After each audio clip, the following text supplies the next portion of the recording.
guys, my name is Lily and today I have some news for you which I find interesting to share. This time I want to start with Germany.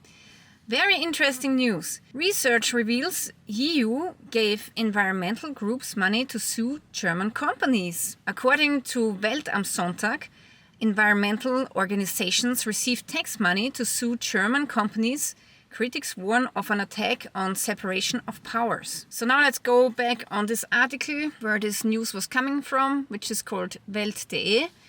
And they are saying secret contracts, EU Commission paid activists for climate lobbying, lawsuits against coal-fired power plants and campaigns against free trade. Previously, secret documents reveal the EU Commission paid environmental organizations for questionable lobbying efforts, and they were using German taxpayers' money.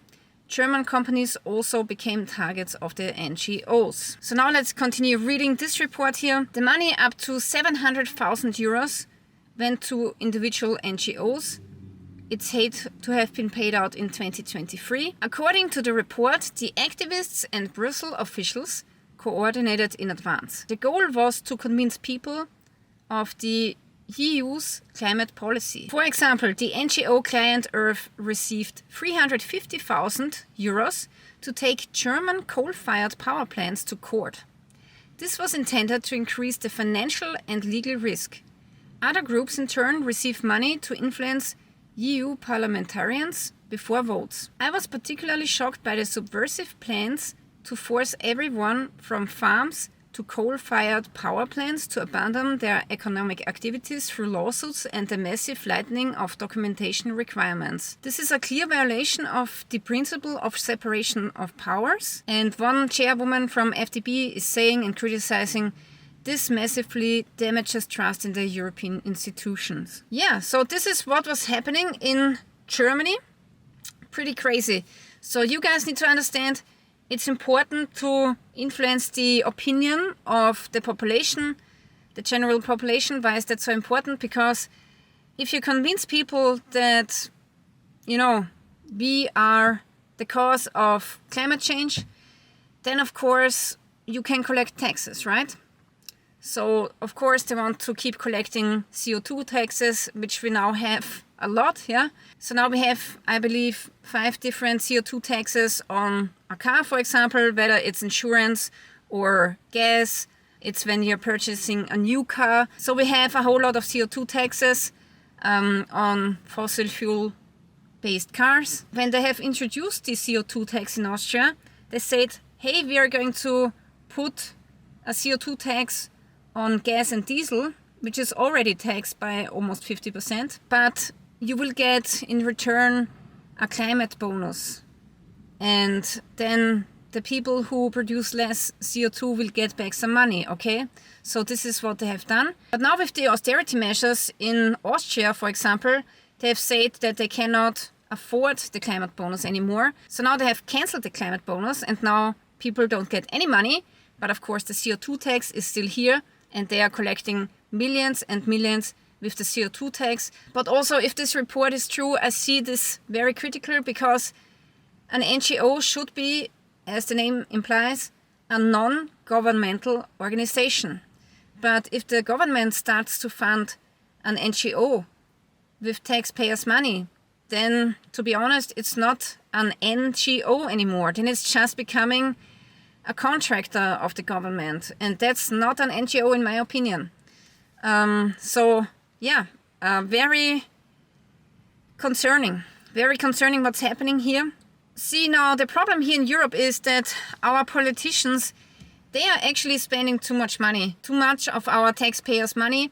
And now here in Austria, at least, we are getting a excessive deficit procedure by the European Union because we are doing really bad with the debt. So our government has made too many debts in the last years because of the pandemic, because of, sending money abroad, So now we get this deficit procedure, even though we already have austerity measures. So now the austerity measures will get even worse. The European Commission has identified an excessive deficit for Austria. So an excessive deficit procedure is initiated, and Brussels and Vienna will jointly develop a debt reduction plan. The reason for the procedure is that Austria has a budget deficit of 4.7% of the GDP last year. So we are at the end here of this table, but there are some countries who are doing even worse than us. Hungary, Slovakia, Belgium, France, Poland, Romania and so on. Austria is also the only country for which the EU predicts an economic downturn this year. So that's what you get if you are spending too much taxpayers' money, and of course now the taxpayer has to pay for this. Alright, so while we are in debt and need austerity measures, some people want to convince us that we should work until 70 in Austria. So because Denmark has announced that they will introduce a pension plan where people have to work until 70, now some industrials also think that they want to have the same plan for Austria. So apparently the president of the Federation of the Austrian Industry is saying we definitely need this too. Retiring at 70. We need a pension system that systematically adjusts according to age. We can happily move towards 70. Why should it be different here in Austria? Our longevity would justify this. Yeah. It really depends if you even reach 70. And from my own personal life, I can tell you, I know so many people where the parents did not even make it to 70 because now they have died of cancer. I know so many people. My uncle died, many other friends, their mothers and fathers, they died of cancer. So I don't know if the longevity is even growing this year. I thought that maybe it's going back down after what's happened in the last years. So who knows if we make it to 70? And even if you make it to 70, how are you get treated then? Let's take a look at this man here. He is a pensioner. He worked and paid taxes all of his life in Austria, but now he's not getting a surgery. So this patient is desperate, waiting months for surgery. He needs a prostate surgery and he has to wait until October. Because of this, his life is severely impaired. So this is what you get here in Austria. You work your entire life, you pay taxes, and then you get treated like this, yeah? And in Austria we have a mandatory healthcare system, so we are paying a lot of taxes for this. And we should get free healthcare, but right now the healthcare is really bad. It's just really bad. And now they want us to work until 70, and this is crazy, guys. This is crazy. That means you don't have anything from your pension. Even if you make it to 70, let's say you're not sick, yeah? What are you going to do with 70? Are you going to make a huge journey, I don't know, a world journey through Asia and South America? I don't think so, yeah? So I think it's better to do all of those journeys when you're young. I don't know how I will be healthy. Will I be healthy with 70? Who knows? It's like a lottery game right now. And of course, after the statement, there was a massive resistance coming from the Social Party, but also the right-wing party, and also coming from the employee representatives. After this, one chairwoman was saying, working until 70, the industry pension fantasy is a nightmare for employees. One councillor from the Social Party Austria is saying, anyone who works in nursing, construction or industry doesn't need a pension debate from the ivory tower. That was also good. The right-wing party was saying, this is just bashing older workers and unrealistic and cynical. Meanwhile, the industry wants to fund big industries. Especially they want to help with the costs of electricity. So yeah, it's funny how they have money left for the industry, but for the taxpayer and for a 70-year-old pensioner who needs a prostate surgery, they don't have any money. Oh yeah, now the unemployment rate is at 7.2%. I remember when I was young, the unemployment rate was at 4%. Then also in Germany, the industry is cutting 100,000 jobs, and 45,000 of them are in the automotive industry. And also meanwhile, the price of used cars, like this one here, this is a 15-year-old Audi A3 Sportback. And my mechanic said that he just sold this car the same year, which was not even in good condition. So my car is in much better condition. He said he got 7,500 euros for this car with the same age, which is about 15 or 16 years or something. So yeah, the used cars, they are increasing in price. And usually this car, like before the pandemic, a 15-year-old car, this car should only be worth 2,000 euros before the pandemic, okay? If it was 15 years old.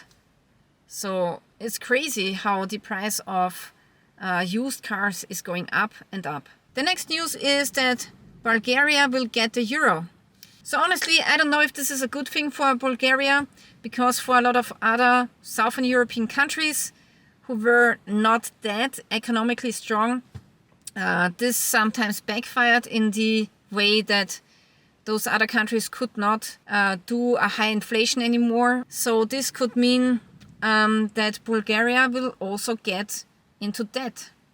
And so far, I believe Bulgaria was not doing too bad. And other Southern European countries were doing okay, but then they got the euro and suddenly they had a lot of debt. So this might be, I'm just saying, might be a debt trap for Bulgaria, but we will see how this will turn out. Then here in Austria, the prices for food, tobacco and alcohol are getting more expensive. Personally, I know people who have stopped smoking because the price of cigarettes has become so expensive. 2 people actually. But with the food, you know, you cannot stop eating food. So you still have to afford the food, right? And that's a huge problem. And I know many families, they are suffering right now because they don't have enough of money. Yeah, meanwhile, Austrian prisoners get their teeth done for free. Awesome. So I just wanted to tell you, I need a new tooth here. It's just the upper part of the tooth. It will cost 850 euros for me, okay? So I haven't done it yet because I still need to save money. But here they are saying that Austrian prisoners, they get the teeth for free because apparently the taxpayer is paying it. A hard-working dentist can earn between 2,000 and 2,500 euros per working day in a prison, and taxpayers are paying it. This is Austria, where prisoners have better conditions than the taxpayer. So yeah guys, this is it for today. Oh yeah, before I forget it, I wanted to show you this product here. This is a fire steel, which is produced by the Austrian knife guy, who is a friend of mine. And I just wanted to show this to you because I think it's an awesome fire steel. It's probably the last one that you will need because it's so thick and long. And it comes with a really nice empty chamber where you can put in a tampon or other tinder. And then it has this O-ring here, which is going to make the chamber waterproof. So then you can close this. And here I have attached a fluorescent bead so you can find it in the night. So yeah, pretty awesome fire steel. If you want to get it, buy it over my Amazon link, which you can find in the description below, which will give me a little bit of commission. And that will help me tremendously because actually YouTube is shadow banning my videos. And they cut basically my monetization in half. So if you want an awesome product, you can purchase this over my link. So yeah, thank you guys for watching. We see each other next time. Stay tuned.